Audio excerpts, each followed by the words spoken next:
सकाळे सकाळे पागरे अंडा नि अंडा देशी अंडा मात्र 10 टंका 10 टंका गली पसी आंपुड़ी झांपी भल भल अंडा सब बाछी आनिली। अंडे को देखी मोर 20 वर्ष 20 मास 20 दिन 20 घंटा 20 मिनिट 20 सेकंड स्वप्नटे मन पड़ी गला।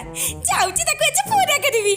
आसा से खाइबी अंडे रो फंडा ये नोहा संग मामूली फंडा।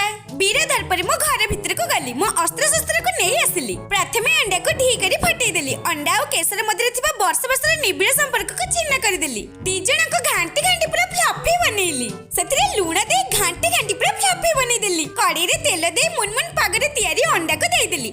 लो फ्लेम रे 10 रे 15 मिनिट रखी ता ऊपरे लंका गुंडा गोलमरिच गुंडा प्याज संडा को देई देली। शेषरे बटर लगे रेडी करी देली फ्लफी ऑमलेट। वाओ सतरे बहुत टेस्टी थिला। So tasty so yummy just look